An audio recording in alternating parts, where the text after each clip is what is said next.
one of the big takeaways, in my opinion, is that when you back test a level for the first time, you can look for that hold level, that daily hold or weekly hold or whatever time frame you're on, 4 hour, whichever one. But once you've tested it once, you can assume that the range is developed next. So if you were to create the queue of events, it would be number 1, test your hold level. Number 2, test your range. So it would be very, very straightforward, right? Here would be a good example of it, even on my screen right now. If you're on GateX, could also just do screen share. Just go to GateX, that's better quality anyways. At this point, you've tested the level. Next, you should look to test the range. Very simple, easy methodology to follow. You can see it right here. If you tested the hold level, you have. So the next test down should be creating the range right there. So even we saw it just develop, even just right now, if you guys are on GateX, you'll see it. Just trail back to this moment right here. There's no hold level really tested right here.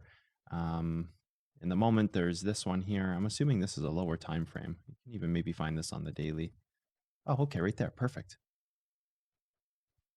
Test the hold level, right? There's no daily hold level left. That's tested there. Go down, test the range, which is going to be off of this right here, right? So then you do exactly that right here. Come on. 1 to 2, and you get your perfect range. The exact part of the move that needs to hold.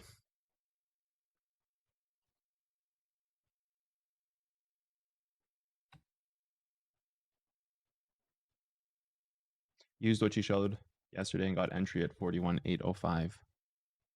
You're still in the trade lag, I would assume. It's fantastic.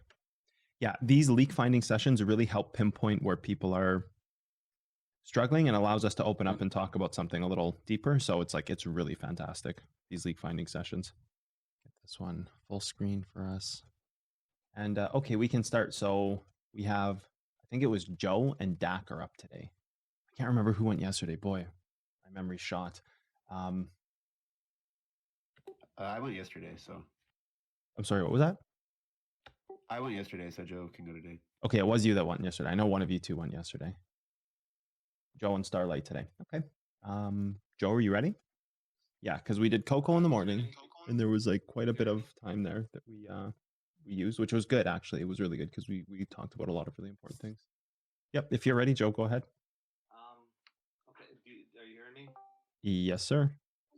So should I just start with a fresh chart? Sure. If you want to, yeah, we can do that. I'm looking for logic flow here, building a funnel of expectations moving forward to kind of justify a trade. So really working on that funnel right now. Okay, let's keep going. Yep, just do how you normally would to find a trade. Like if you're trading, scalp trading or swing trading, yeah, just go as you normally would.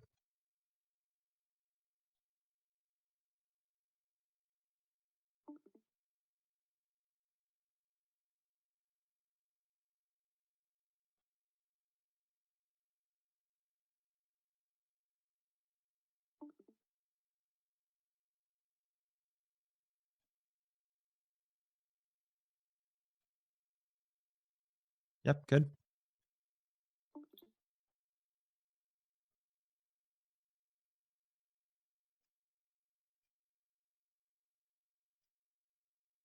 Yep.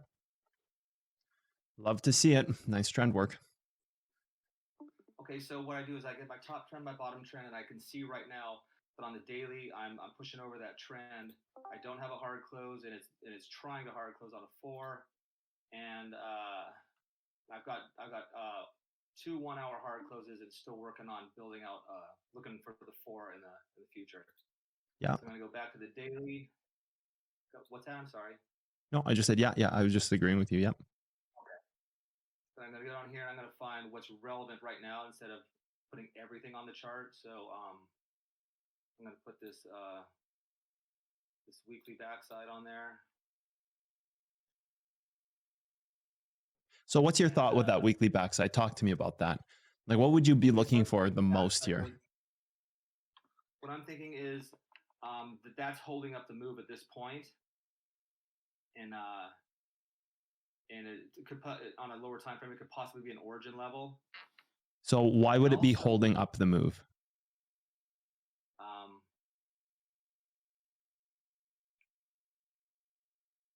Well, it looks like it's right here. It's the lowest.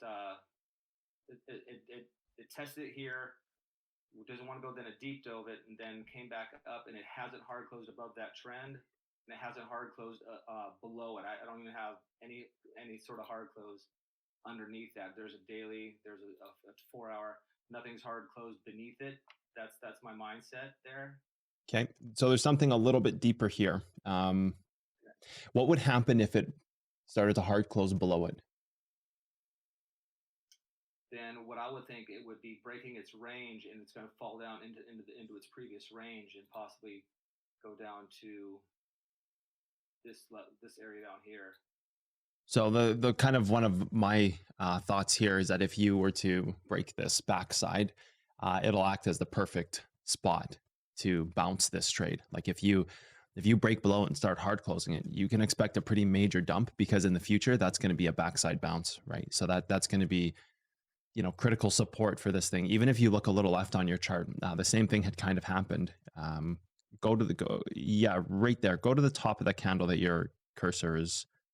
Yep, stop right there. Now go one more, and you see the backside of that weekly. Yeah. One more to the right there. Yes, that one there. So like when you broke this, it had acted as like the perfect backside resistance. That's why when it breaks down, you see it goes and it basically tests right at the bottom of its range. Like it goes right down to that 29K mark to develop the range trend. So now really right now, what's important is to realize that you've got your range trend from back there at around 28K.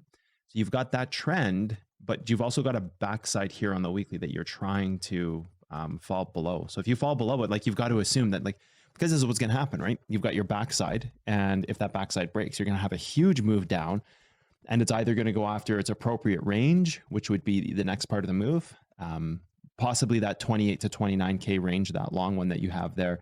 So it's possibly going to go after that to try to hold it.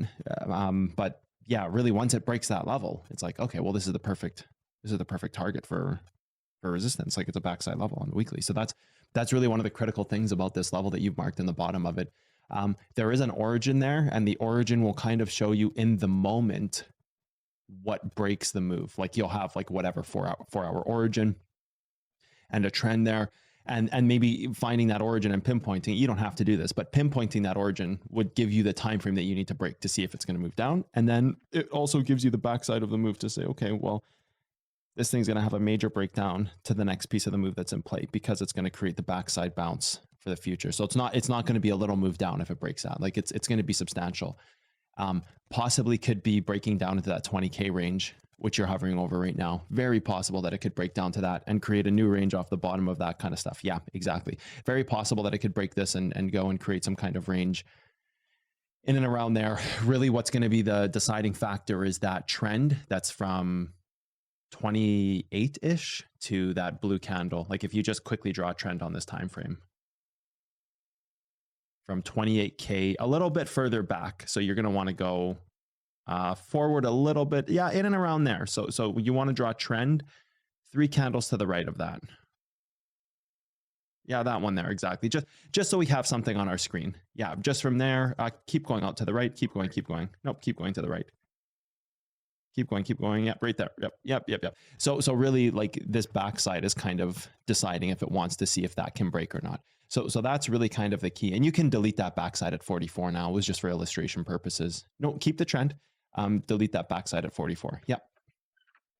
So then really this is kind of saying like, okay, if we break this backside level, it's going to see if the range can even hold now. So yeah, boy, it has a few options here. If it breaks that, it goes down and holds that weekly down at 36 to see if that backside will continue to hold it. It goes down to the trend here. So like it's all about creating this funnel of possibilities, right? So now you're starting to think about, okay, because your red trend that you have isn't even really what's in play anymore. So you could almost just delete that red trend right off your chart, the bottom side one. Like it is holding right now, but it's not going to decide anything in the move, because what's being decided in the move right now is if this backside level can actually hard close down. So the funnel becomes now, with all that knowledge, let me ask you a question. You have the two largest possibilities would be, let's see if you can answer that. What would your 2 largest possibilities in just a few words? Like, what are the 2 funnels that you can create with this kind of idea on your screen?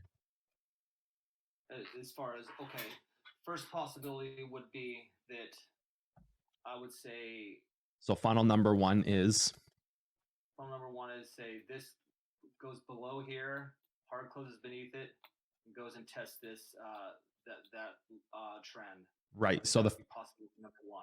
yeah. So the first funnel is kind of this distribution funnel. Now, what would be the next one? The next one would be if the move were to hold, and what I would think there is on this weekly, that valley is going to be here, and it Right. It needs to develop some kind of backside to bounce off in the future, or some kind of front side. It just needs to develop something. Like, yeah, like develop it, because what happened is it went up here, it hit, it came down here, it attacked its ladder point here.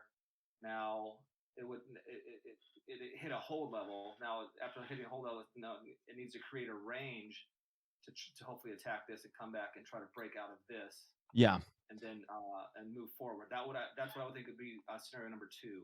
Yeah. So you've really defined exactly. You hit the nail on the head. You've defined 2 funnels that could possibly happen. One funnel is the distribution possibilities. The next is the accumulation possibilities. I think when you're talking about the accumulation possibilities here, there's a lot that can happen. You have to create a cycle in order to create accumulation, and the cycle is using time to break the trends that it has. So it's going to create the first trend, maybe off that backside weekly there at, looks like, around 47K.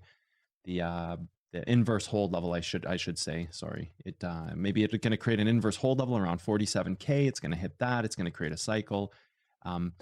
There's a whole marquee of possibilities, right? But at least understanding that these are the funnels, like, will help us in a great way, because it's how you have to start looking at the charts in a more advanced way. Like, what are the funnels that can be created, right? So that's really good so far. Okay. Should I just carry on here? Carry on, and let's continue to develop this idea of what are the possibilities based on the funnels, like what could possibly happen. So you carry on charting with that in mind. Like, this is where we want to start. So we know accumulation here starts by holding this move. So that's the broadest stroke that everything can fall into. Okay.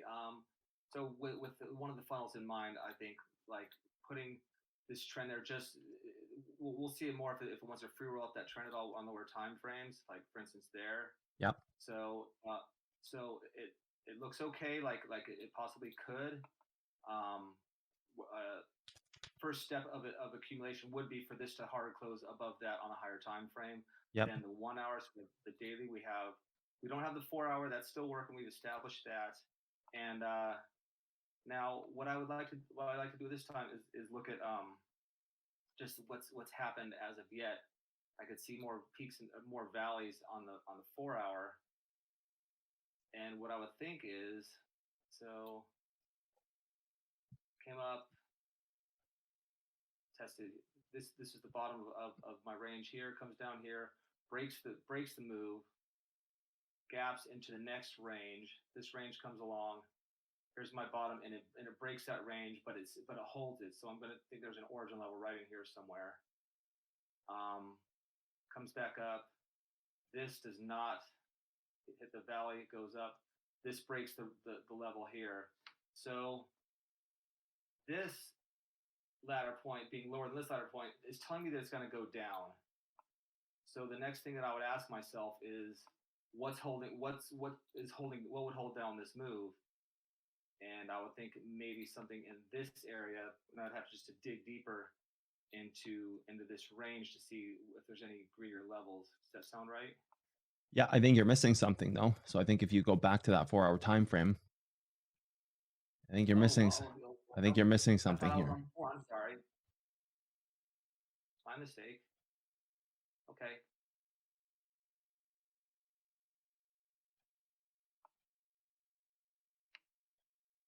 What was I missing? I would try to find the origin level here. Okay. So we know, I don't think it can exist on the daily. You could double check, but I don't think it can exist on the daily here. Yeah, no, it can't. So your 4-hour time frame is really what you're looking for here Okay, you talking the one on the bottom or the on top? the So it looks top like side.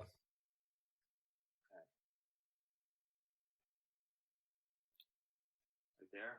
It can't be there. It's the body of the candle. It can't be the body. It has to be the wick. Oh yeah, yeah.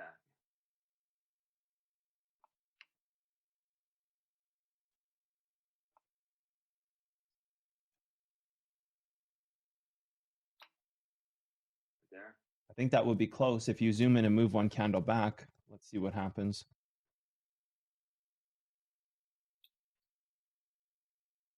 Yeah, that's oh, that is the right candle. Okay. It's just hard to see because the screen's a little Yeah, small. yeah. It's just because I of think so. Discord. It's so this is where what I think you're looking at here when it hits this level. I think it's telling you it's going to be the breakout level. So now I think you've got so if this is the case now, this is a great point to be at. Let's double check that level from behind a little bit. I believe you see right at the beginning of the range on the left hand side there, right around the 7th.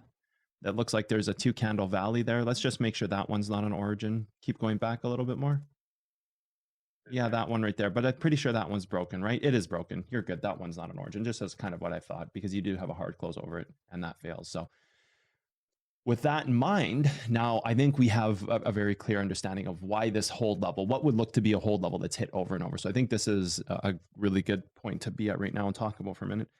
I think when people find hold levels on their charts, I think this is very common in everything. I think this is very common in mentorship and non-mentorship, that people have a hold level and they say, oh, it's hit over and over and over again. This hold level can continue to hold, when they probably a lot of the times will do exactly this and miss that there is an origin level there, because there's a very important difference here. The origin level is a breakout moment as to where you may be looking for reverse levels if you had a hold level without an origin. So let's assume that this origin doesn't exist. You may now start looking for reverse levels. Now, that would be the difference of missing a trade or not missing the trade. Because we have the origin level here, what kind of funnel does that create for us? Like, what does that tell us about the trade going forward now? Origin level versus what? Origin level versus a hold level. Origin level versus a hold level on the bottom. So when I say origin level versus, what I want you to think of is what's holding the move up on the bottom side. So what is the deepest point of this chart that is holding this up on the bottom side? So it would be origin level versus. Well, I believe I have an origin right here as well, which lines up with the weekly. Would it be that weekly backside? So I don't think you can call this one an origin yet because it hasn't tested a second time. Okay. Oh, I see. So, but I do think you're missing one trend here on your chart. Okay. Which is the one that I showed on GateX, which you may not have, because I did it pretty quick without telling people. So by the time they loaded their screen, they probably didn't see it. So, okay, take your trend tool. And do you want to do the exercise to find the trend, or do you want me to tell you where it is and then we can walk through it afterwards? Do the exercise. We're looking for the range trend. So think about what we did yesterday. From here? Nope. That's too interior to be a range trend. That's more like local global legacy off of the supporting trend. Oh, okay. And it's not this weekly that we had down here? Nope. And I'll explain to you why after you find the next trend. So think about yesterday when we created the trail of backtesting levels. So if you go to your highest time frame here, which is your daily, and mark your hold level. Nope, the one that already got hit. Yep, exactly that one. So you're going to want to mark the top of the body. Right. Gotcha. Now go time frame down, because we don't have anything else on this time frame, or we could stay on this time frame. But because we don't have anything on this time frame, you can go down. You can also do this on the 4-hour, but that's fine. So think about yesterday when we talked about the level is tested. So now it's not going to test a hold. Instead, it's going to test the point where it still holds up the move. So it won't go and test the 4-hour hold level, it'll go and deep dive that to create the range. Yeah, that's I'm a little confused about that part. Okay, everybody jump over to GateX real quick. And I'll give everybody a minute to jump there. And so what I'm going to do here, just wait a minute, just make sure everybody's there. So what I'm going to do here is I'm going to mark the daily. Are you there, Joe? Can you see on GateX? Yeah. Okay. I can see it. So what I'm going to do is I'm going to mark this daily. Now, there is no daily. Like, let's use that from yesterday, what we were building on. There's no daily here. So this can test, because this actually isn't back testing a daily level. So this is kind of like one of those floating hold levels, if we want to call it like a floating hold level, right? So this is like a floating hold level. There's nothing there to test. So it becomes a perfect spot to buy. Okay. So we're just going to go to a smaller time frame. And we are also going to see what, we'll start on that larger time frame. We won't go too far yet. We're going to just go one candle, one candle. Perfect. It tests. It's the perfect entry because it's one of these floating hold levels that hadn't back tested the other level. I think that's pretty self-explanatory so far. You with me so far, Joe? Yeah. Great. So now if we were to do this on the 4-hour level, we could mark this as that very exact same thing. And we could say, okay, here's also like the 4-hour floating hold level. So it becomes perfect entry, right?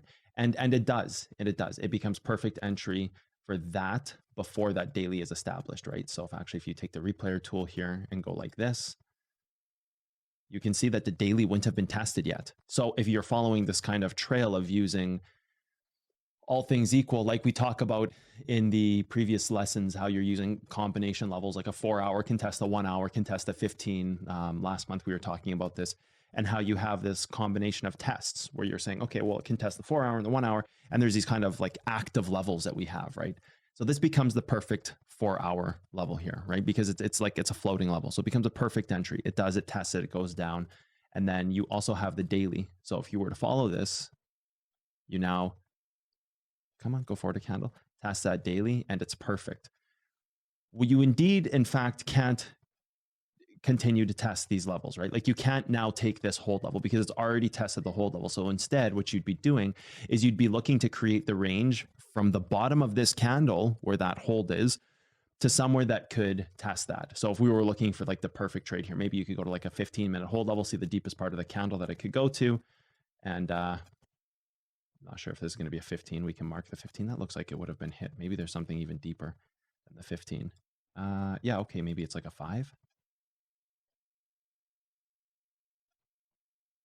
You just find like the deepest part of this move, right? Okay, so great. There's a 5-minute level here. Let's mark the wick.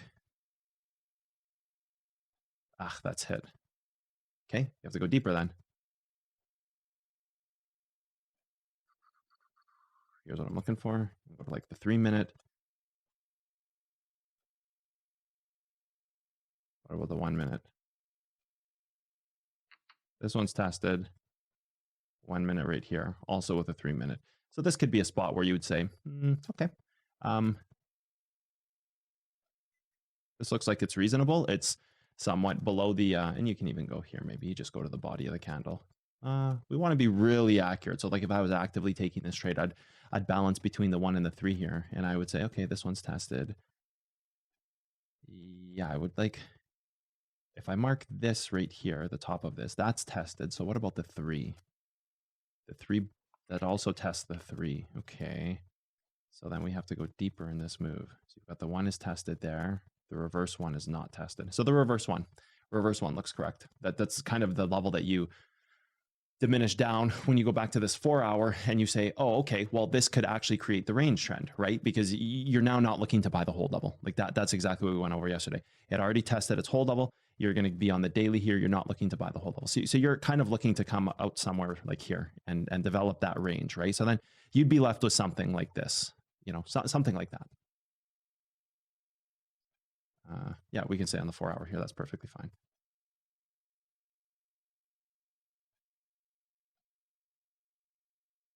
There it is right there. See? Delete that. Holy crap, that was accurate. See how you have that candle there? Jesus, that was good. So now you have that range trend developed off of those hold levels. So if you were to go back to the daily now, the daily's hit, but what you're doing is you're looking to develop that range trend, right? So you're looking for that part of the move to be held up, right? You're looking for this to hold the move. So that's that range trend that you're missing from here to here. Can't be down here, right? Right there. That's why you see this holding the move right there, because that was when the range was developed off of back testing that daily. So you back tested the daily. Next, you're going to go above this because that's where your next time frame is, right? You have to go above this, but below this, which is exactly where you get that like little 1 minute reverse hold level that bounces that move. Let's go back to it and find it. Oh boy. I believe it was something like right here, I believe. So that's that piece you're missing. So that's what I want to see on your chart here. Keep going. That was my question. So as long as I just hard close these as normal. Right there. Yep. So this is, I want to see both trends here, because as time goes on, what I'm presuming will now happen is the quicker you're going down to attack this now, or let's put it the other way, the longer this thing goes, what possibility does that open up? So say we continue to just hit this origin level for like the next, I don't know, 2 weeks. Like what possibility does that open up for you here? Well, it has a possibility of it. Well, I think it has a possibility of both. It can dump or it can go up, but if it stays above the origin level and just keeps holding it, not creating new time frames, it can go up. Mm-hmm. What about with your two trends on the bottom? The further it goes out, the more likely what event is going to happen? It's going to be higher. Be a higher probability of it going up the further it goes out, because it'll be creating larger time frames. Yeah. So with your trends here, the reason we marked 2 is because the longer this goes out, the higher the probability, the weekly that you have here. That's a weekly, your purple bottom one, right? That trend on the bottom there? Yep. That's a weekly. Okay. So the further it goes out, the more likely your weekly trend will deep dive. Now, why is that? Let me think about that. The longer it goes out, the higher. Go 2 weeks into the future here. You only got about one week on your chart. Scrub it out to about 2 weeks in the future. So 7 more. Give us 7 more days.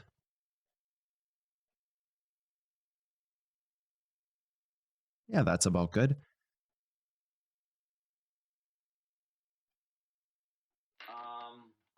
Okay, so then what would happen is it would you're saying if it continues to follow, yeah, for 2 weeks, it will deep dive, right? But why does this, like, why will it deep dive?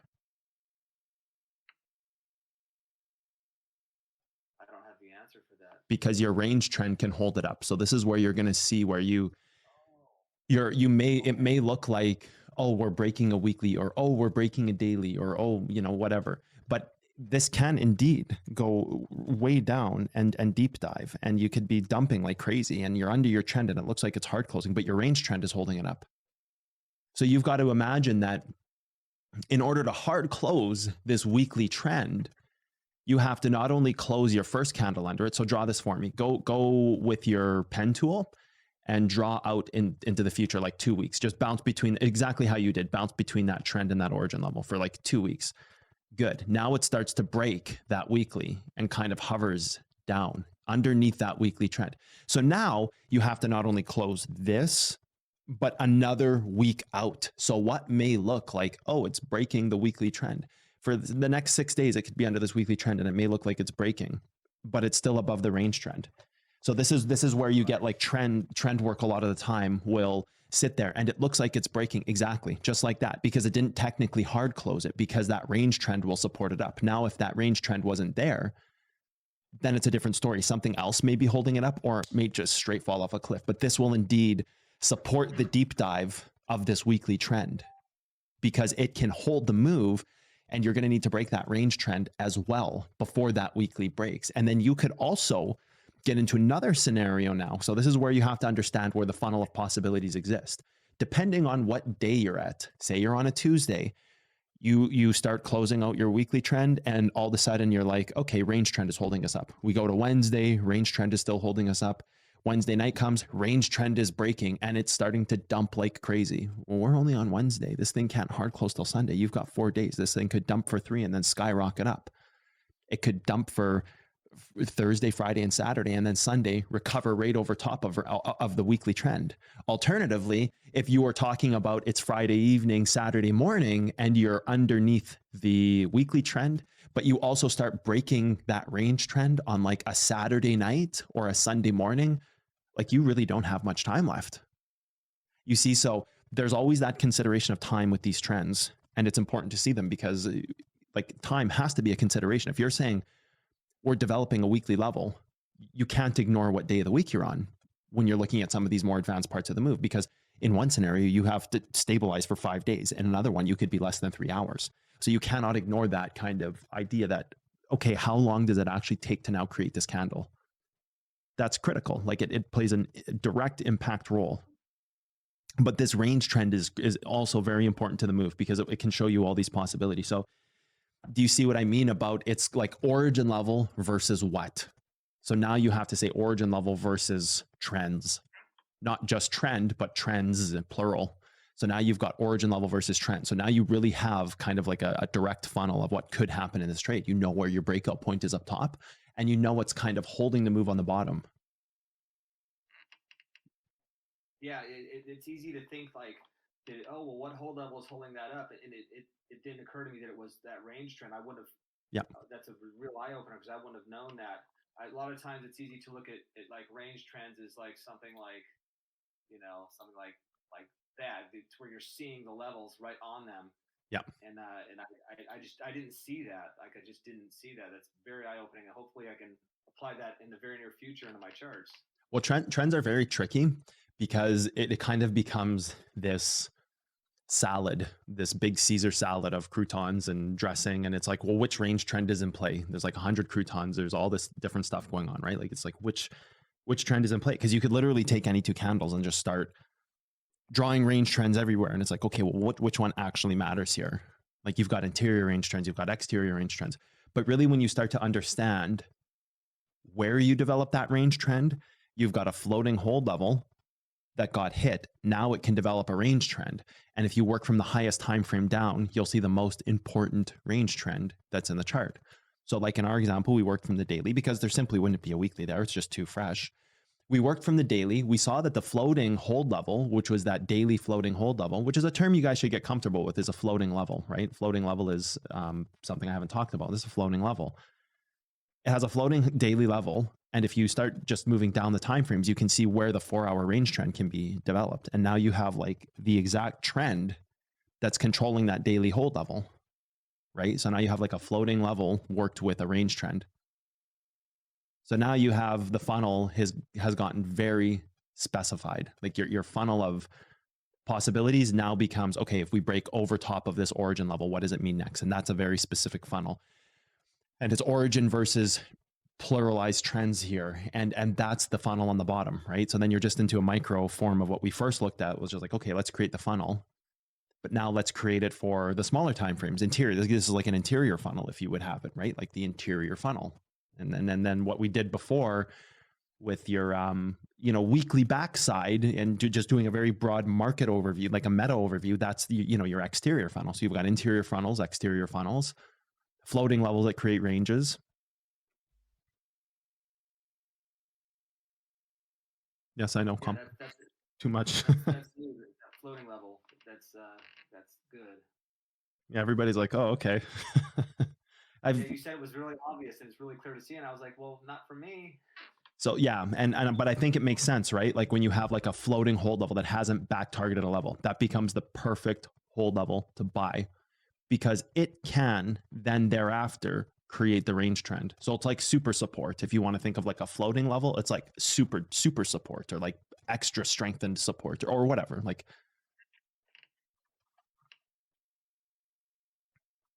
good. So where should I go next? I think what you should do is look at even more interior. Like, so I always forget who's scalping and who's doing what. Are you more of a swing trader, I want to say, or was that JP? Yeah, I like to scalp trade do swings when they turn into swings, but normally in and out all day long. That's what I like to do. So then where would you find your next trade here? Because you're on a 4-hour time frame and you can't scalp based on it. It's like, what do you do to find your next trade then? So you've got some really good exterior meta, but like, what do you do interior now?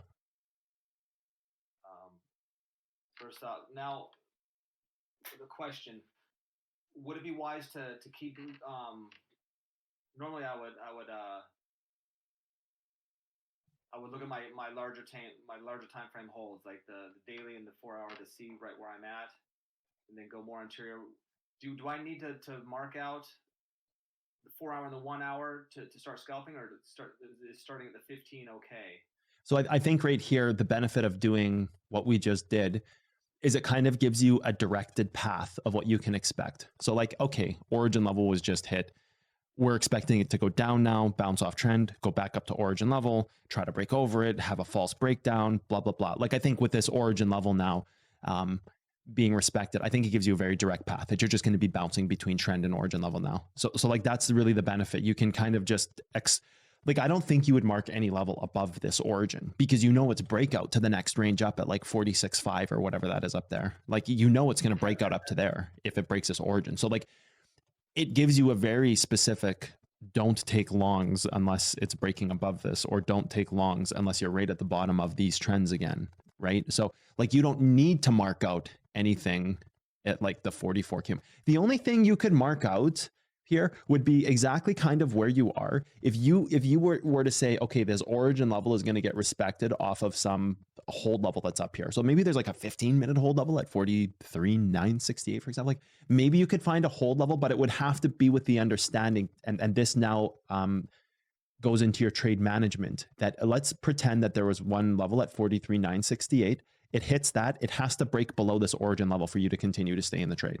It cannot stay above the origin level, because then it's going to start hard closing smaller time frames. So like, it gives you a very, like, and I just go back to the funnel, like, it gives you a very delimited result. Like, if you go over top of this origin level and you're going to take a scalp short, that scalp short completes at 43,968. It starts pulling back. It must pull back under this origin level. And if it doesn't, that's your trigger to get out of the trade, because this kind of delimitates the possibilities of, like, the funnel doesn't allow any other possibilities to exist. If you're breaking over top of this origin and you're holding above it, regardless if you're in a short for profits, assume that you're going to break up like very fast. Like, it's going to be snap your fingers, like bang, bang, bang. This thing just starts moving up fast, right? So which levels do you need to mark here? I think you need to understand that the possibility here is to deep dive the origin level and break straight down. So if you're going to take a short, that's the short you take. Or you take it right in around now kind of thing, or you start justifying like 5 and 3 minute and 1 minute charts right now, because it looks like it's kind of been hanging around this 4-hour mark a little bit. So now you look to justify if there's anything here you could short off of this, right? So the only two short possibilities I see are above origin for it to break straight down, or very localized to the rejection that it just had. So that's really the only thing you'd be looking for here. Okay, so real quick, so if I'm on this 4-hour, am I looking for things inside this 4-hour range to scalp, like once I go into lower time frames? You're looking for a short right now is what you would be doing, and you'd be looking to start marking out hold levels that could deep dive. So like, if you zoom out a bit here, start looking for 15-minute hold levels that are untested. Like, go back to the left a bit.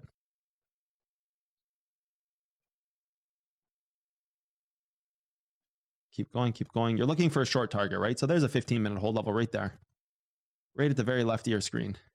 Nope, keep going. You remember, keep going. Yep. You want to deep dive this origin level and have this origin level reject. You don't want to be shorting this origin unless you can justify it even more micro time frame.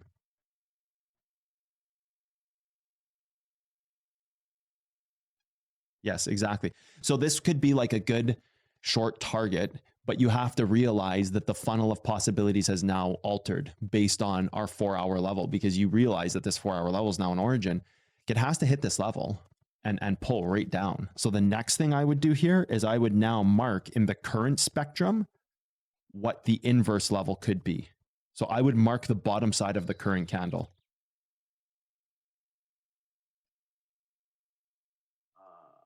Meaning there? Yes. So now, why would we do this? Like, what does this look like on your trade? Talk me through why we just marked those levels. Okay, we mark this top 15-minute because that's as high as we think it's going to go. If it's going to go past the origin, it's going to deep dive past that, giving us it's going to shoot it down. It's going to dump. Yeah. We did that because essentially that's where the hold level is, and that's what possibly could hold the move up. Yeah. Is that correct?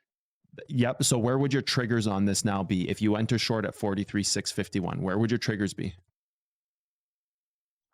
Like what would cause you, let me rephrase that. What would cause you, you're in a short at 43,651, it starts moving down. What would cause you to say, okay, this isn't breaking down, I need to get out? What would cause that here? If it broke this valley right here. Nope, that's too late. It's moving down already past your move. I want you to think of this as you entered 43,651. It went right to 43,652, perfect entry, and it starts moving down. So you're now right around the price you're at right now. What would make it so that you would say, okay, this isn't breaking down, I need to get out of this trade? I would have a hard close above that origin level. That would be one. It refuses to go under this origin level. What would be the next one? Say it does go under the origin level. What would be the next kind of mark to pay attention to? It would be a deeper level of this 15, like go into that 15-minute range and find something lower. So I want you to zoom in there for me. Okay. So what I would see is I would say, okay, it just bounced that 15-minute front side that you have at 43,651. It's pulling back. Scenario number one is it hits your 4-hour origin and that acts as support. Well, that's telling us that if it's acting as support, it's hard closing higher timeframes, and higher timeframe hard closes on that. You have to start looking at how close you are to timeframes and say, okay, it's hard closing these timeframes. If it starts hard closing a 4 and this is a 4-hour origin, we're in trouble. This thing's going to skyrocket. Second thing I would look at is, because it's a 15-minute front side level, I would also find the 15-minute level inverse, which is what you marked here, not the hold level. So forget that hold level. Where you have your hold level, no, zoom back in where you were. Okay. I want you to move your hold level where you have it marked on the blue candle. I want you to move it to the white candle, the current white candle, the bottom of it. Because I would want to see if this supports the move, because if this supports the move, it's telling me an inverse level for the future cannot be made. Now I want you to mark another level for me. I want you to mark the backside. Can you say that again? Can you say that part again? So if it can, what it needs to do is it needs to develop this as an inverse hold for the future, right? Almost like a shield for the move. So it needs to get under this level. That's kind of like a must criteria. So if it hits the 4-hour origin level here, go slightly under the 4-hour origin, everything is looking good, but then all of a sudden this 43,388 starts holding it up. You don't have an inverse there to hold it down. You have nothing acting as a shield in the future. So that would be the second point where I would say, okay, it's moving down, it's below the origin, but now it's kind of sitting here and it refuses to go below what could be the hold level for the future, right? So that would be another alarm bell for me. Now the next one, what would be my next one that I would look for? Maybe this 15 here? Nope. Go and mark the backside as well, which is the next candle to the left. Right there. Yep. Here? One more to the right. One more. Because you see how in the future, these will be creating a front side hold level on the inverse and an inverse backside. This is what I would mark in this moment looking at this trade, because I would say it's hitting the 15-minute front side. We need it to break down to the origin level. Okay, it hits the origin level. It kind of squiggles around there, breaks down a little further, hits the front, the first inverse level, squiggles around there. Here, you know what? I'll draw it on my screen. Let me go to mine, because then I can illustrate while I'm talking about it. Let's go auto. We're on the 15-minute here. So everybody go to GateX quickly. Let's save this, refresh, so my thing is nice and snappy. And here, this is what I would see. I would see, we need to mark that 4-hour origin here. We need to go here, mark that guy right there. Good. And we need to go and mark this 15-minute right here. Good. Mark that. Make this one gray real quick. Looks good. Copy, paste, put this here. So these are the kind of scenarios I would see. And then we got a 15-minute front side right here. Perfect. Deep dives this. I could also go here. So you could just take both. Doesn't matter. It's all one and the same test. So I suppose it would be important to know. Deep dive the origin like so, right? Hit whatever level up here. Take your short, whether it's here, doesn't matter. So we can delete one of these just so we're very clear on this. So you go like this, right? Hit this level, come back down. Goes here, bad news bears, because all of a sudden you're starting to hard close larger timeframes. The next thing I would look at is, okay, it has now two options. It holds this and breaks up, or it starts to go down and goes after this. So now you get to this part of the move. Your funnel becomes, or your next things that can happen if this continues to hold, it's going to happen is you're going to create a trend like this. So we'll break and start hard closing that same time frame that this closed is now just closing it out here. Probably didn't even move candles. This probably all happens within 1 4-hour candle. So all of a sudden, if this starts holding, this is supposed to be like the backside to the move in the future, right? So now it just comes back up here. Uh-oh.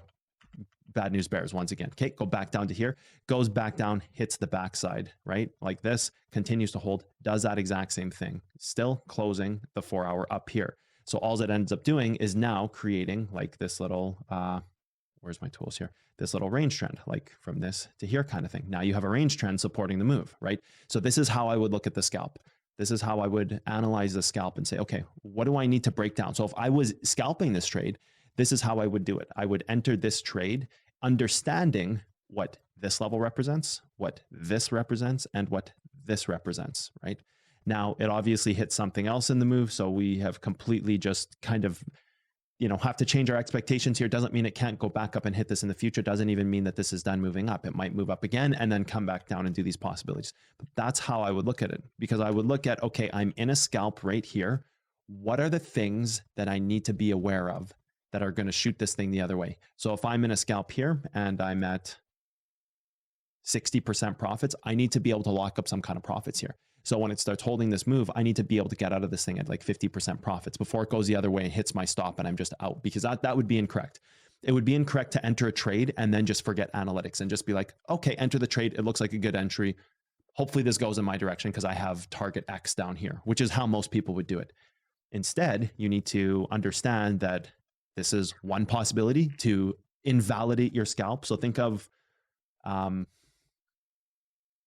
deviation with this. So this is one deviation that would invalidate your scalp. This is the next deviation that would invalidate your scalp. This is the next one. All three of these here can independently be exits. Like you could get a full 1% trade here, and all you ended up doing is creating this range trend that supports the move to break up. That happens all the time. You could also turn this scalp into a swing trade when you see that none of these are happening, and all of a sudden you go down to here, and now you can turn this into a bit of a longer term trade. So when you're analyzing your scalp, don't enter here with the objective to say, I stop loss here. We're getting more advanced than that. You can stop loss and profits by having triggers activate. So this can act as a trigger to get out of your trade and profits if it deviates from what this is supposed to do, or if it invalidates by, sitting here. This can also be a trigger. This can also be a trigger. So you could, in theory, play all three parts of this trade. It goes up, you come down here. If this holds, you're out. If it goes up and it doesn't hold, it goes here, but holds this instead, you're out of the trade before it goes back up. Goes here like this, goes here like this, stops here, creates a range trend. All of a sudden you've got a trend holding. You see it goes below it once really slowly like this, and it comes back over top of it. Get out of the trade. All three, you've locked up more profits while being in quote unquote the top and bottom of the scalp.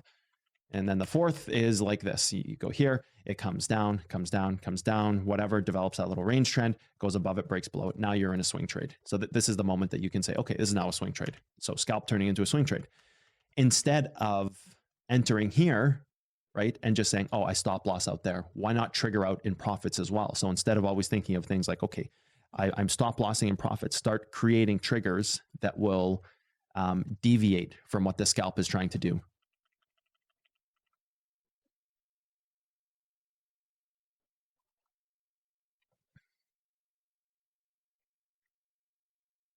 Make sense?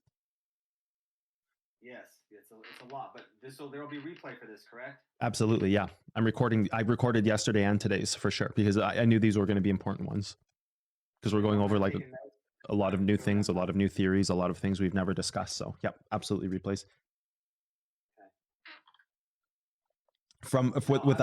Without having to recreate it, does it make sense from the outside? Just like, okay, I fully understand how this is beneficial. Like, does it make sense in that aspect? Yes, I've got a good grasp on it. I can't say that I have it 100%, but everything you said makes sense to me, and I know on a review and getting on the chart and backtesting these ideas, it'll become more clear for sure. Yeah. But you don't. I just haven't applied those tactics like putting a hold level where the current price is. Like I haven't done that. Mm-hmm. And I think it becomes. So the really important thing to realize here is if you rewind back to the very first thing you did, you marked a 4-hour hold level. Instead, we said, hold on, we got to make sure this is the correct level, which it wasn't. It was the origin 4-hour. So that's really where the entirety of this stems. So had you kept that 4-hour hold level, none of this would have been a possibility. So you see, it really is important to magnify the technical analysis from your very first level that you mark so that you can properly understand what the possibilities are. Because if something is off in your technicals, the entire funnel changes because none of that would be possible if it was just a hold level, right? Now it's trying to create a range or something instead. But because it's an origin, this becomes a level that will hold it over time, right? So it's critical. I would say if there's more like if there's a more better word to describe it, even deeper than critical would be an understatement. If it's like, I don't know the word, but it's beyond critical to mark the right level first. Otherwise the entire funnel, it's like it's working with a cracked funnel, right? Like things are going to bleed and leak out, and sometimes you're right, sometimes you're wrong. Part of the oil goes in the funnel while the other half of it leaks out because you've got like a cracked funnel, right? So like just going right back to the very first thing you marked, always make sure that you're looking at a 4-hour level. Just be like, okay, is this an origin? Is it reverse? Like pinpointing that exact thing is like, yeah, there's no, you can't make a mistake at that point.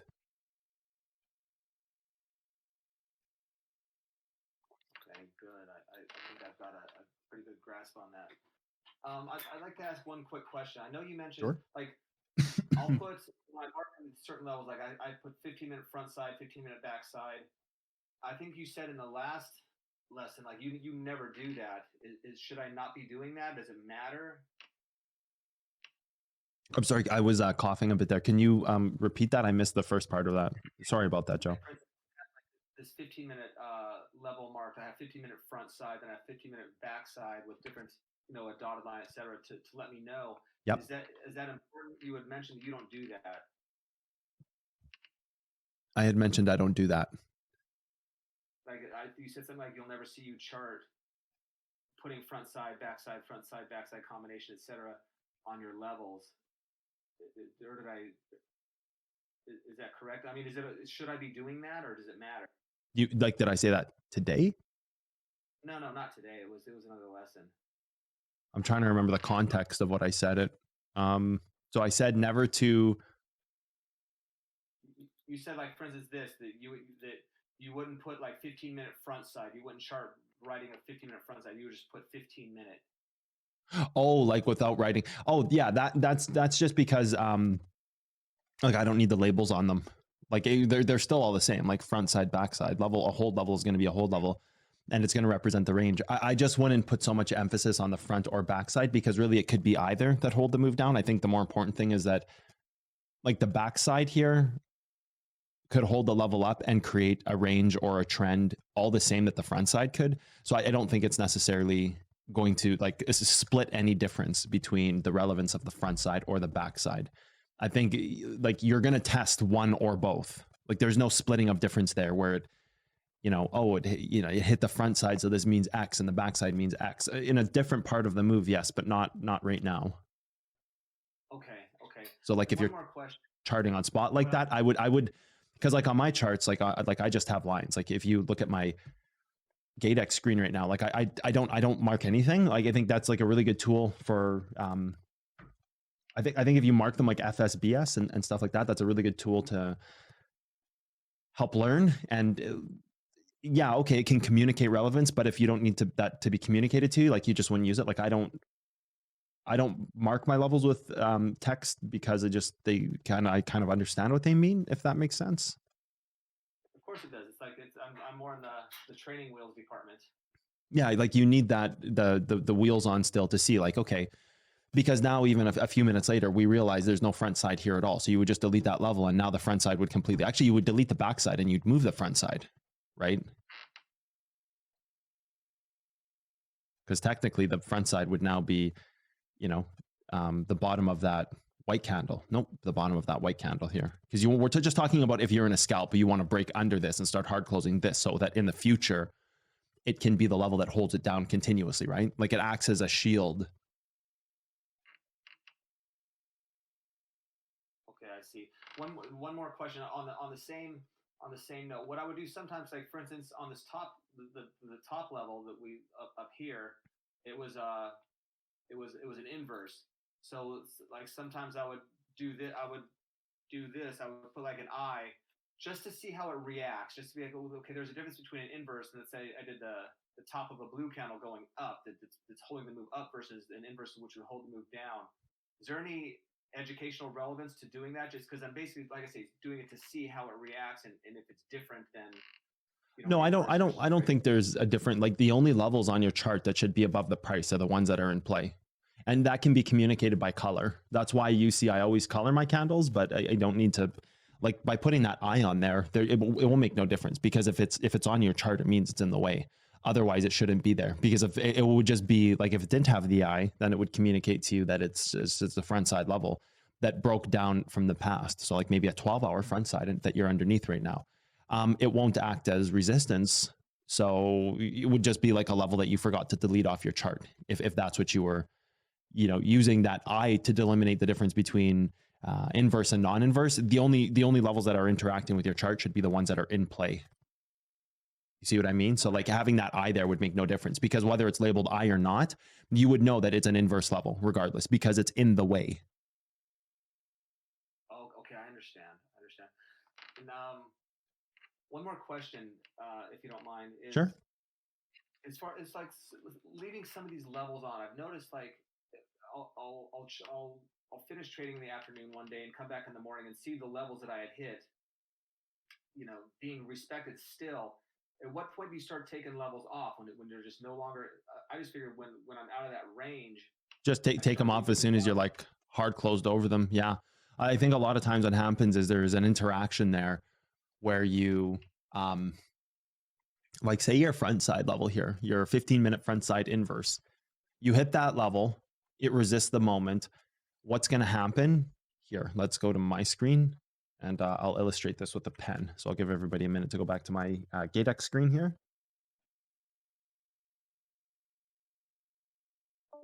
So like what's going to happen is you're going to hit this front side level like this and maybe like this and like this. And then you're going to get over it and bounce off of it like this, right? Something like this, very common. You typically develop a hold level like very close to that. Like you typically will develop a hold level like right here. Oops. You'll either develop a hold level right here or you'll develop the break level right here. You're going to develop something that's extremely close to it.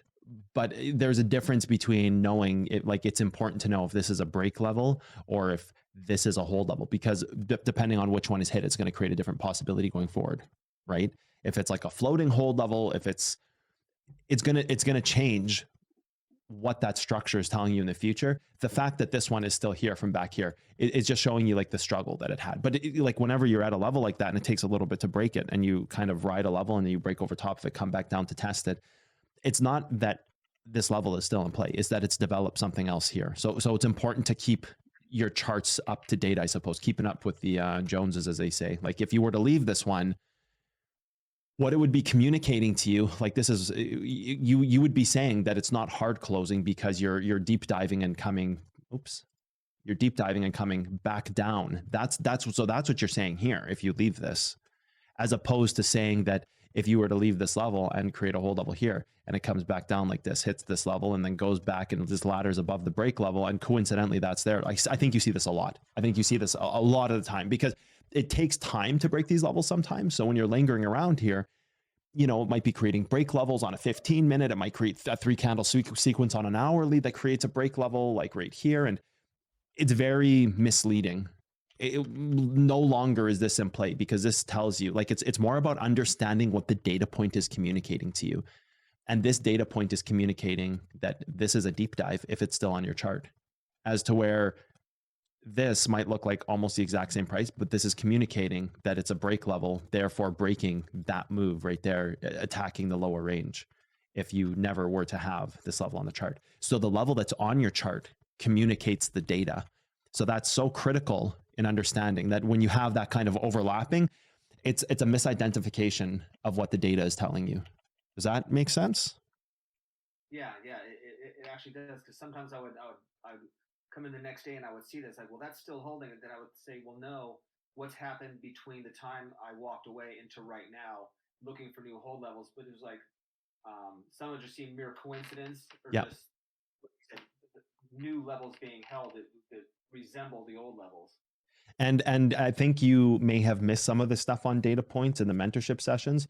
But the good news is in the short future here, coming soon, I'll say, hopefully with the launch of Project Candy, which is somewhere between 1 and a month and a half away, I'm going to make the replays accessible for people under their own kind of learning path. So they'll have like extra material to study, and like what you may have missed in previous mentorship sessions, you'll be able to catch up on those just at your own free will. So that'll be really great, because then, you know, there will be a lot of stuff there that you don't have to wait to ask the question to get answered. You can just go and simply be like, oh, okay, I need to review this. I need to review that. It's kind of like the, going back to yesterday when I said I'm going to take you know, a couple weeks and sit down with every single mentee and create a learning path for them. I'm going to see where they're at, what they've missed, where they need to go next, and then kind of create their own custom course for them where they may have not been able to see these in the past, but now they can, or where places they're weak, or, you know, there's been some people who have been in mentorship but been away for a few weeks, like having a child being born, or getting sick with COVID, or traveling, whatever. Just things happen. It's life. You know, it's my job to be here 24/7, not everybody else's. So yeah, that's one of the great things that coming in the next, as soon as I can, like, that's what all these GateX screens are. Actually, I'm working on it. You know, these screens here, that's what all these GateX screens are right now. I'm working on it right now. Actually, this morning, I'm working on a daily right now to get that up and ready. So that'll be great, because it'll give you the exact kind of, some of those pieces that you so desperately need to help you. It will fill in those blanks. And again, just at your own free will, right? Because it'll be fully unlocked. So that'll be really great for everybody. Yeah, it was funny. The week I joined mentorship, the ones that I missed the week before I joined, pardon me, was the range testing, and that's where I struggled with the most. I was like, oh, by 1 week, I'd love to have those replays. You know what? Because I struggle with how you showed us today with that range, that 4-hour range. Like, I would have seen that, and I struggle with range testing, and yeah, so that those courses will really open up a huge door for many of us. So thanks for that. Absolutely. And then it's not going to be this thing where you're kind of, you know, we wait every week to learn more and more and more. You know, at that point, like I said, it'll be free will. It's like, oh, if you need to catch up on 20 lessons, go nuts. You got the time to put in front of your computer. 20 lessons is like 40, 50 hours of what we do, if not longer. So it's like, okay, go nuts. And then you have to review like, as long as you have the time, I guess that's the message I'm trying to prove here. Like, if you have the time, they'll be there for you. So that'll be really great. And that'll be a huge piece that helps a lot of people. So yeah, because I remember right when you joined, Joe, it was, I believe we were around lesson 15, if memory serves me right. I want to say 15. It was later than that. I started in December. Okay. So it was a little later than that. There's some pretty critical stuff that you missed. So yeah, absolutely. It'll be great. I'd love to have, I can't wait. Yep. Yeah. It's going to be really nice. Working away at it daily along with like 10 other things. So it's all just like, yep.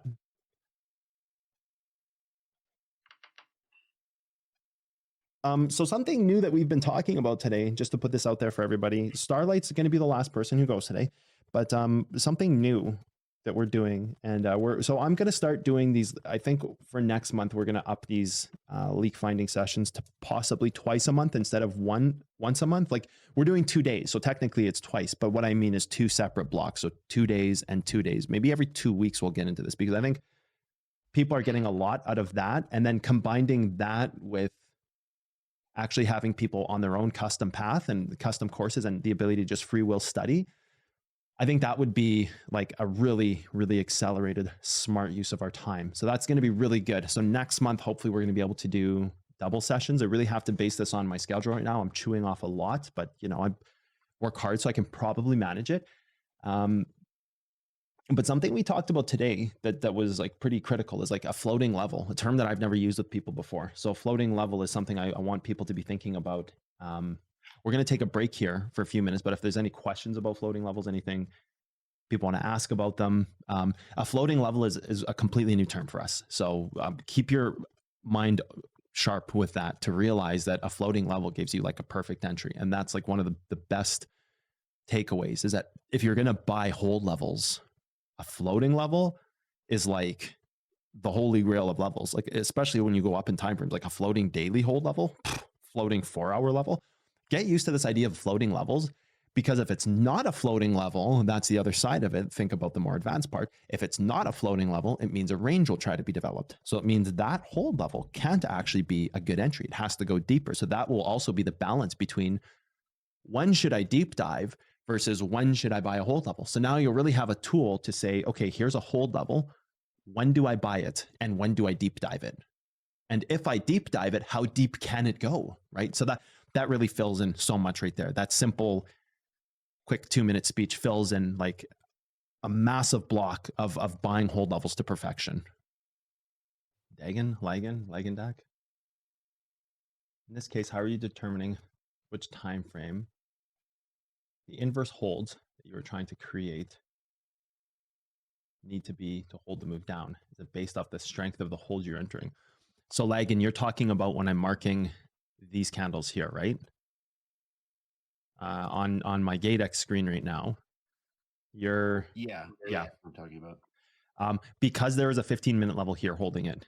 I would like to create that 15-minute backside here, because then what it does is it fills in the gap of the trail, right? Like when you trail 15-minute levels, it fills in that gap.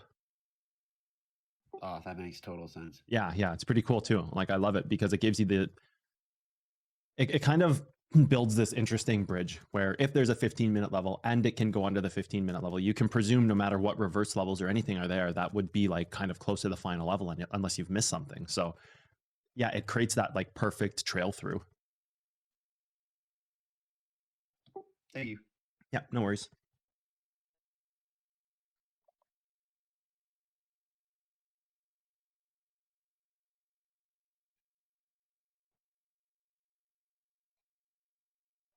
The 4-hour origin, of course, JP. So originally where I spotted it is, are you looking at the GateX screen right now? Yes. Okay. So originally, and how I spotted this was Joe had originally marked this, and I had said, okay, wait a second. There's just simply 2 candles back, and if you just go right here, it's simply right there. So rather than it creating a hold level, I think CoinGains has it too. Yep. So rather than creating a hold level, I think this is like a really good exercise for people to do. I think often we get so hyper focused on looking for the next hold level, trying to create the trail. It like it's not a bad thing to do that. Like what we're talking about is not a bad thing. Like picking the hold levels and all this stuff that we learn. It's just that if your technical level, if it's all like, because it's so close in price, you could be here and it just looks like like imagine this never existed and it could just look like, okay, the 4 hours just continuing to hold. So you could get into this modular thing where you're sitting there and it's like, oh, it's just a 4-hour level holding over and over, because the price is almost the same thing. But really the key important understanding is that it actually becomes a breakout level because it is the origin.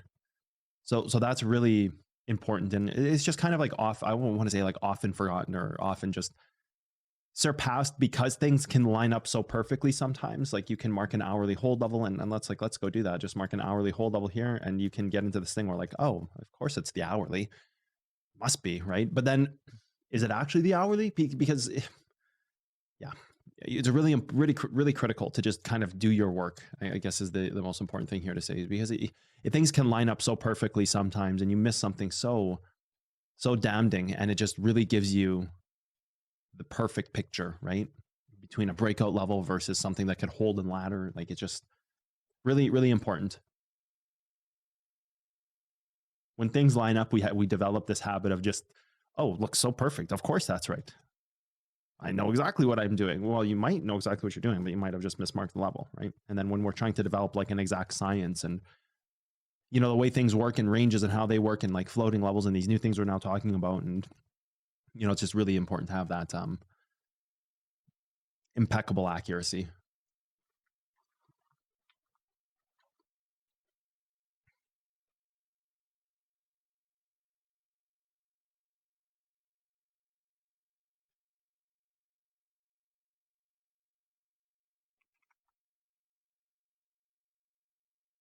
Starlight, you ready? Yep. Give me 1 second.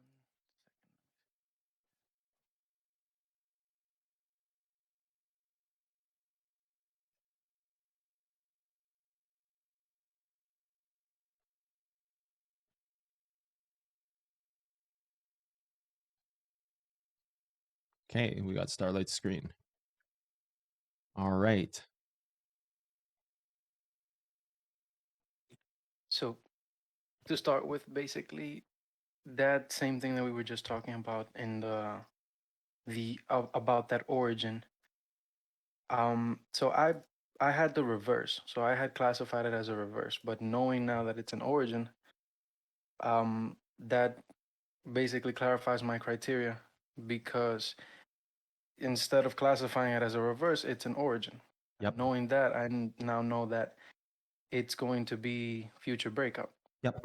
It's likely going to just, it's the difference here. Like one of the big differences here is it's going to be the difference between it bounces back and forth here for a while. So like the origin level, if you wanted to take it one step further, even now, the origin level, it creates the cycle in a way, because it's like, okay, we know the origin level is going to continuously compress this down. A 4-hour reverse level may just be a ladder point, right? But the origin level here, it's like, oh, well, this is going to create a cycle because it's going to continuously bounce the move between these trends on the bottom and between a trend on the bottom and the origin level. So that eventually it just ends up creating a cycle, right? So that would be one of the key differences, is that knowing that this is going to create a cycle. So this origin level kind of now creates a new type of deviation, because it's like, think of it this way. The origin level has to continue to hold the move down. So the longer you hold, so after this thing moves down, the longer you hold the bottom side of the chart, the more it's weakening that origin level up top, creating long-term accumulation, right? Because that origin level is supposed to be breaking that move down. But if you continuously ladder against that origin, it's making that origin weaker. The bottom of it is making that origin weaker, because the origin is supposed to hold it to break it down, right? Like the funnel of possibilities of what an origin is supposed to do. It's supposed to break the move down. And if in succession, break it up. Yep, exactly. Exactly. So, and something weird that I also noticed, this was something that I had left on the chart, and it's a 15-minute origin, but it goes with the same thing, like of a lot of levels that might be in the exact same place, but identifying the correct piece and then also the correct time frame. So I had this 15, Yeah. which matches perfectly with the reverse. Not perfectly with the origin, but it's also sort of, it was in play here for multiple tests. Yep, I can see that. And it basically, it's like a local origin, but then again, when you go into the higher time frame, you see that we had developed that 4-hour. So what I would like you to do here is actually keep both origins on your chart, and now classify them as active and non-active. Does that make sense? which one would you say would be the active? Aha. So that's exactly what I wanted to hear. So it doesn't make sense because now, well, I should say for you, it won't make sense because actually, technically, they're both active and they're technically both non-active. So what that means is that just like the levels that we talked about, active levels before, take that exact same theory and apply it here. So you may break over the 4-hour origin level and start hard closing the 4-hour origin, but be stuck in some weird spot where you have closed the 4-hour but didn't close the 15. So now you have to close both time frames. Or alternatively, you might close the 15 and be like, oh, it's breakout, but the 4-hour isn't closing. So actually, I would like you to leave them both with the understanding that once we come up to test these, once one is broken over and the move isn't moving, it's the other one that becomes active. So think of that for a second. It's the other one that becomes active, right? That kind of those words will help you understand or help you in the moment realize which one is active. And when they're both broken, it means the criteria has been filled. But if the 4-hour has hard closed, but a 15-minute hasn't, because the 15-minute is slightly higher, the 15-minute is now the active origin level because that's the one that has to be activated or has to actively move over and close. So they're both in play. It's just you'll get into this weird spot, just like with levels, where it looks like it's breaking out and it's hard closing one time frame, but the other time frame doesn't hard close. Right? So if you break the 4-hour, the 15 becomes active. If you break the 15 and the 4-hour is not broken, the 4-hour becomes active. You see what I mean? Yes. So you can actually use both here because that's when you see the development of something like this happen. You deep dive, it breaks a time frame, but on the larger time frame, it didn't break. Like how often do we see that where it's like, oh, I just had a weekly level and the weekly closed. Yeah, but it didn't close the daily hold level, right? It's just kind of this thing where you have which level is the active level? Like which one is in play? Well, they're kind of both in play. And when one is completed, it's like 50% of the way you're there. You know, it's like you've completed half of it, not the full thing. You have to complete them both. So it's like which one is now active, right? So the one that is active is the one that hasn't been fulfilled yet. So right now they're both active because neither of them are fulfilled. And then that would make sense in that situation where, let's say, you're in a long and you're about to you're looking to see if this is going to hard close. Yep. And you see, let's say, a lack of ignition where you've hard closed the first, but then for some reason you can't get above the second. Exactly. You know, exactly as you said, you know which one is active in that moment.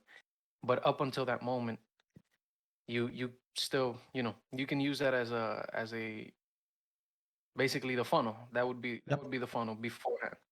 Yep. And it makes total sense now why whenever you see time frames and you have like a 4-hour level and you have the hard close, but nothing happens.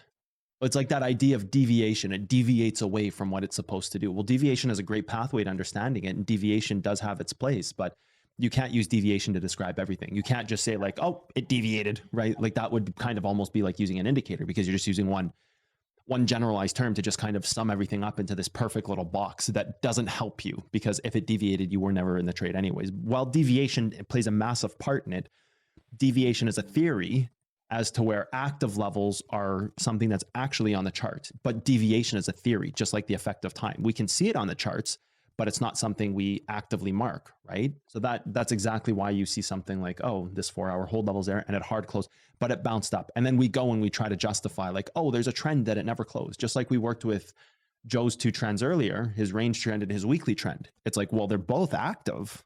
They're both representing holding up the move, but one criteria can be filled doesn't mean both of them are. You could dump the weekly just like here. So, and then that really, like I said, it helps complete that understanding of when you look at a chart and you say, oh, this trend deep dove and hard closed, but it didn't move up. Well, it deviated. Yes, but there's a reason it deviated. So again, it's not that deviation isn't this great term. It is. It's an amazing term and it's something we use. And it's a theory that backbones a lot of things going forward from here.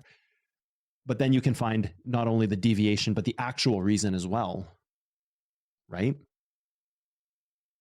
Exactly. And I feel that that is that way of looking at it is we tend to slip into that mentality of let's say deviation, and then we hyper focus ourselves on that, or any of the other concepts. I'd say even polarity, like, oh, well, let's look for polarity, and then since we're hyper focused on that, we don't necessarily see the entire external picture. Yeah. Wow. Prior to 10 minutes ago, we had never used the term active origins.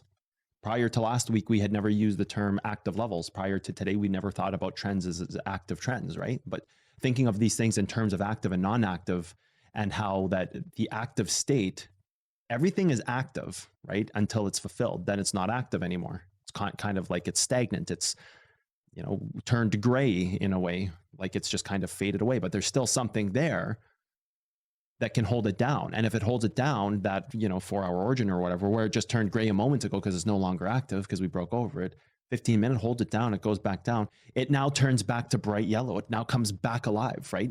Because it's this line that is yellow before it's broken, hard closes over, it turns gray. Now all of a sudden it's not active, right?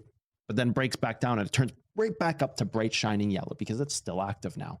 So it's a really important way to think of it. Like a good example would be, let's say, this trend. I've had this trend since its development over here at the daily swing.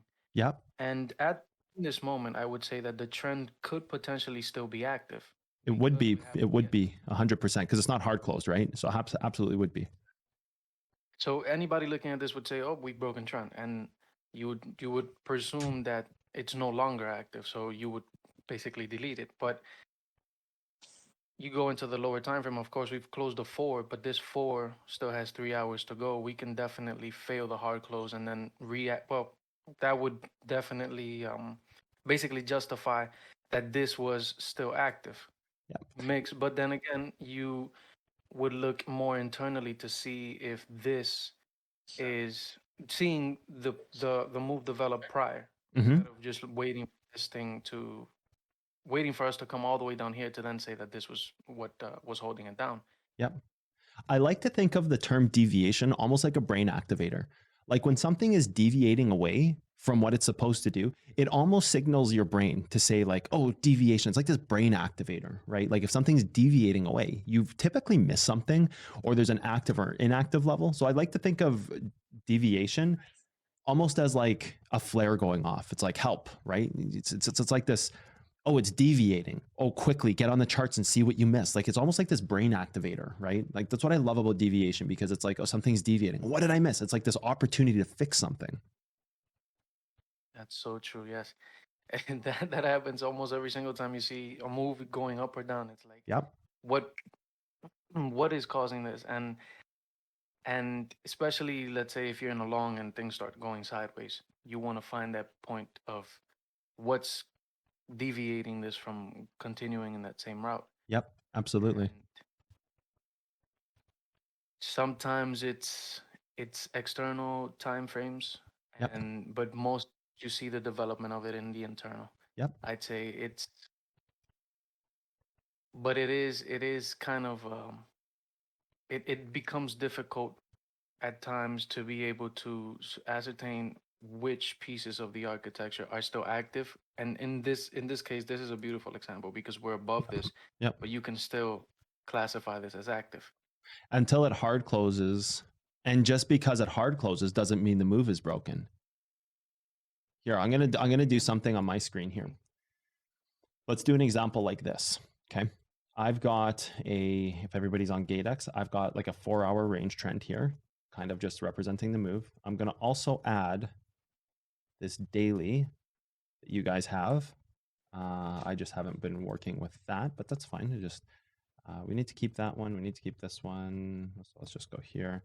It's going to be like something like this. And then you're going to go to the daily and you're going to have like this guy here, right? Let's color this red, because I'm kind of having a hard time seeing where okay, good. Then you'd be here like this, right? And then you hard close to here. So that's kind of like where you guys are at right now. Let me get rid of this. Let me get rid of the stuff that I don't need on this chart. So we've got this to this, which is good. We've got this one here, which is good. We don't need this anymore.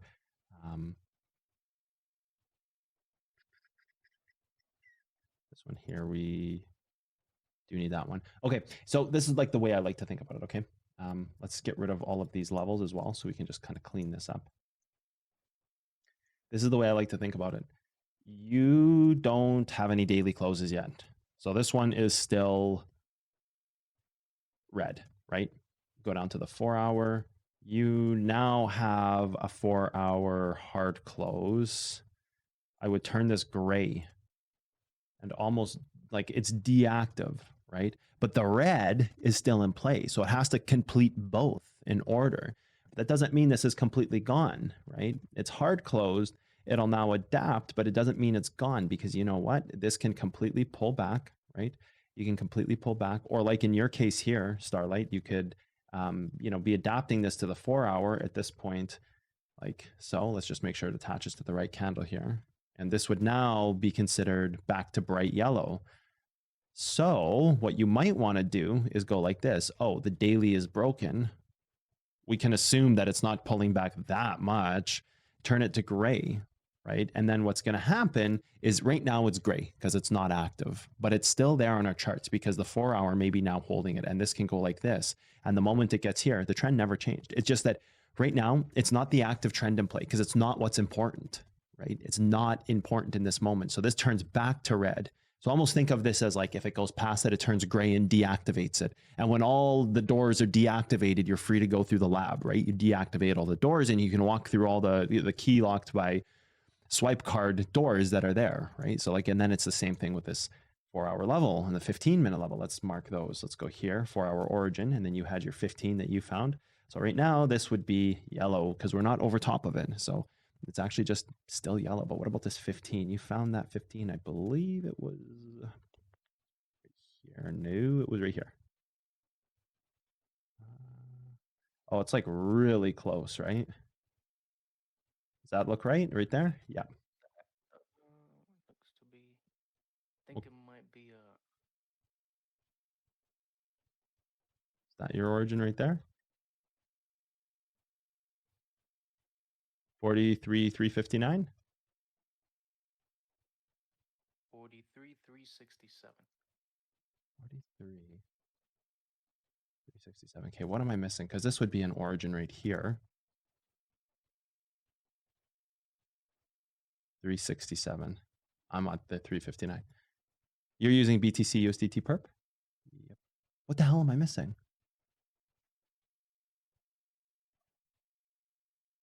It might be a bit further back. I'm reloading GateX right now because it was.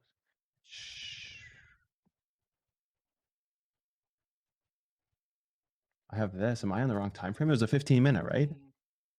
Yep, 15 to 8. Oh, it would be 2 candles back. A bit further. Here? Like the first. 1, 2, 3. One more back, and then another.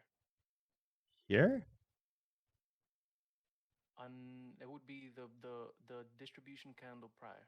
That one. The one prior to that one. This one right here.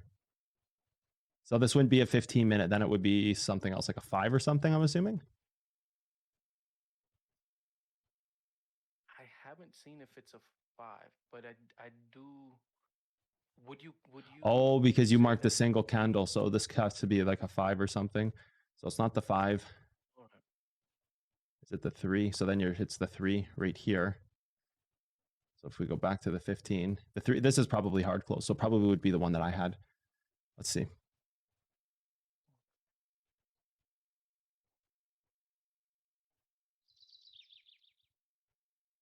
Yep. So it has to be this guy right here. This 15 right here. That's the one. 15 right here. 350. There it is. Oh, this is a 3-minute. Jesus, what am I doing? I forgot to move it to the 15-minute time frame. Is there a 5-minute there? Let's take a look. Remember, it has to be 2 candles with a break. Can it be this? Can't be that. No, it has to be the 15. That doesn't touch, does it? No, it doesn't. So we've got the 15 right here. I believe that's 2 candles. I actually didn't even look. Nope. Right here. 15-minute right here. Unless there's a 1-minute, but the 1-minute would have to be broken if the 3 minutes broken. So you got this here. That's important. That's an important distinction. It feels like there's some other time frame there. What about the hourly? Is there an hourly here by chance? Just make sure we have the right time frame. There's no hourly. Let's go to the replayer tool. Let's really make sure. Hourly right here. Is that what we're looking at? Yeah, it's that hourly and the 4 hour. Hourly, 4 hour, but that's pointless. You don't use that. You're inside this valley. I don't think there's anything else. Let's just double check again.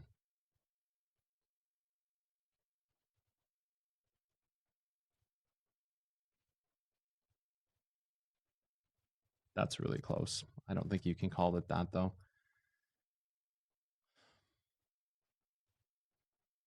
3 minute right here. The 3 minutes broken. The best you could get away with here is calling it a 3 minute, but the 3 minute is broken from what I remember. And double check that, make sure.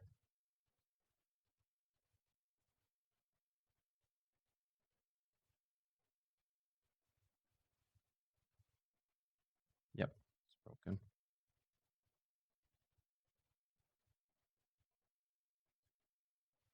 There's no higher 3 minute. Could be the 1 minute, but I really don't think so.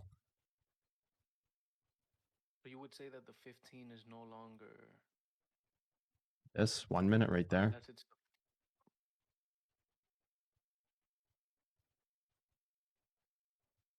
I don't think this is going to be it though.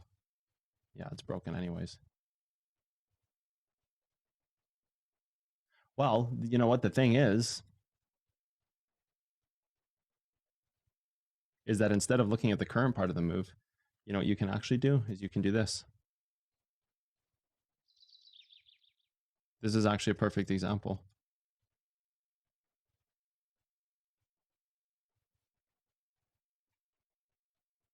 Here's your 3 minute origin. There's your 4 hour, right? Everything looks good, right? Let's color this. We'll color it green for this example, okay? So this was the move prior. These are still both active. They still have color in them. In this moment, this is deactivated. That's a deactivated level.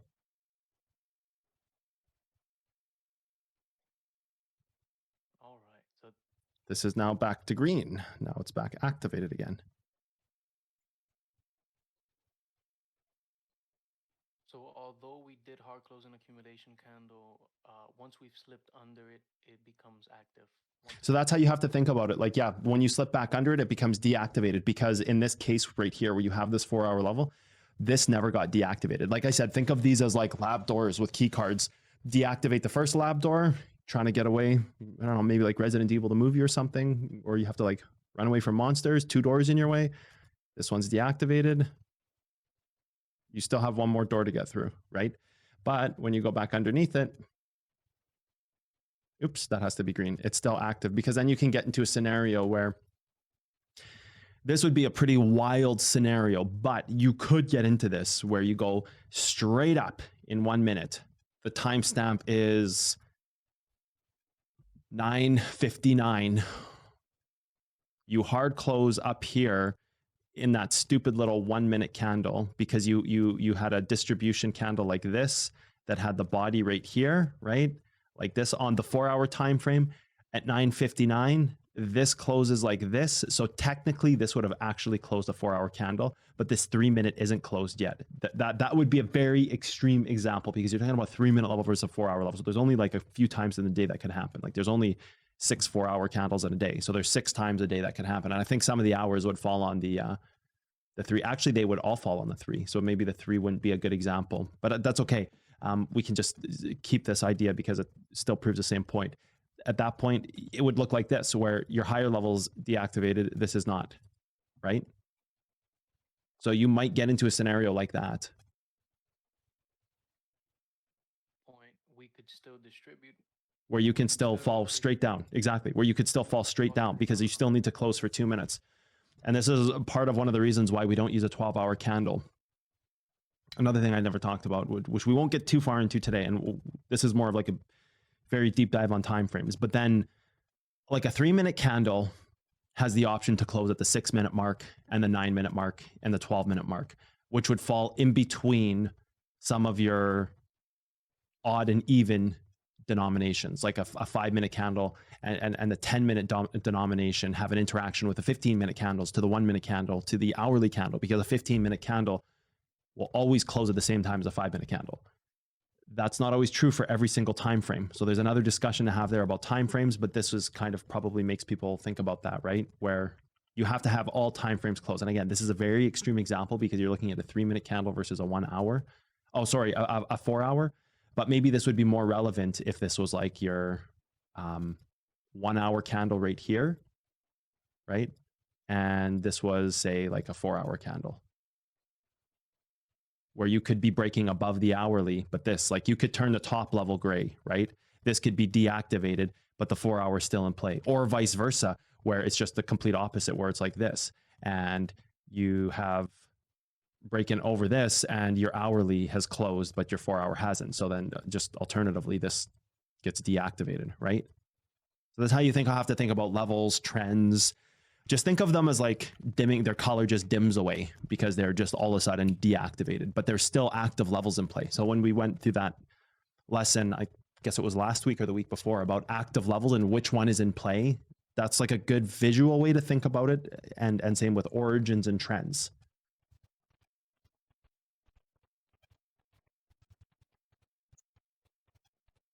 Yeah, that's pretty clarifying, especially with the taking into account how one is going to become active and then one is active and then turns into inactive until a point in time where, let's say, it can regain its activity. And It turns back to an active state. Like, everything is always active until it's deactivated. I just like to think of it in that way. Just because I go with the whole idea of decycling, I just like to think of things reducing, right? It helps with the charts to think of everything's reducing. So it's active, it's in play, it's on the chart until it decycles into a non-active state, right? And then it either hard close adapts, right? So that's where you get into that. Okay, we hard close adapted this 4 hour, it hard close adapts, or it's still in play because it never, completed the higher time frame, or the higher time frame doesn't adapt what the smaller time frame does. Like, this is where we, adapted the 4 hour, because now, and then it just makes you realize that this is how cycles work, right? Now, aren't you just talking about a cycle and a trend, right? Like, aren't you now just talking about, start mixing it all together? Here's the origin level. And if this continues to hold, it'll create the cycle for the larger time frame, but you've already started to create the 4 hour cycle, because just before this was like right here, I think it was right here, but now you're creating a cycle, right? So now you're creating a cycle against a larger time frame. So when you start putting all the pieces together, it quickly makes you realize how interconnected, like, time frames, cycles, like all of it is together. Because if one piece deactivates, you can say it's reactivated. Like, I like to use that as a visual example, but there's also the side of it where, okay, well, you actually have to adapt to the level. Like, you have this 4 hour here, adapt the level. Well, when you adapt the level, it was deactivated and never hard close a daily time frame. Now it's just, instead, the active level is still active, or sorry, the daily level is still active, but now this is just hard closing to create a cycle, right? So it's just so interconnected like that. But a good, like, example for the mind, especially with levels, because you don't hard close adapt levels, trends are a little different, especially with levels, is this idea that they're bright in color, and when they start hard closing over, they're deactivated. They just dim out in color, right? But then there's still another level that could hold it down.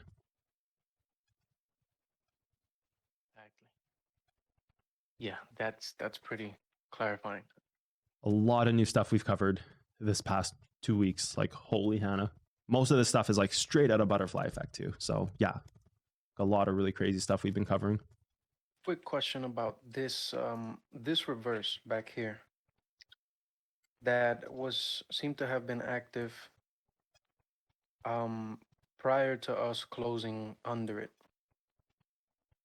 So this was a reverse that I had, and I was using between these ranges so that it was testing it. So and in this point, I remember us deep diving. It was either a 4 or a 15 or something like that, but I think it was a 4. We deeped over it and then closed over. So then this was until this point where we closed under, I was basically utilizing that reverse as what was holding the move Mm-hmm. and what could potentially hold us for further time frames until we could have found ignition Yep. to attack, let's say, what we know now as an origin, which is then I would say that's the second piece, the second or third piece of the cycle where we found support, we've broken through our trend, and we've attacked our valley, which is our origin. Okay. So now we can basically say that at least locally, we've completed the first, second, and third piece of cycling into succession. Yeah, I would say you're definitely on your way. The only adjustment I would make to your statement is that I would have seen it as a floating level. So the first entry is perfect. And then the next candle that goes down, right? So that's like a floating level. The next candle that goes down develops the range. So that's just the only tweak I would make there. Kind of all the stuff we went over today. Like it develops the range of the move on the 4-hour time frame there.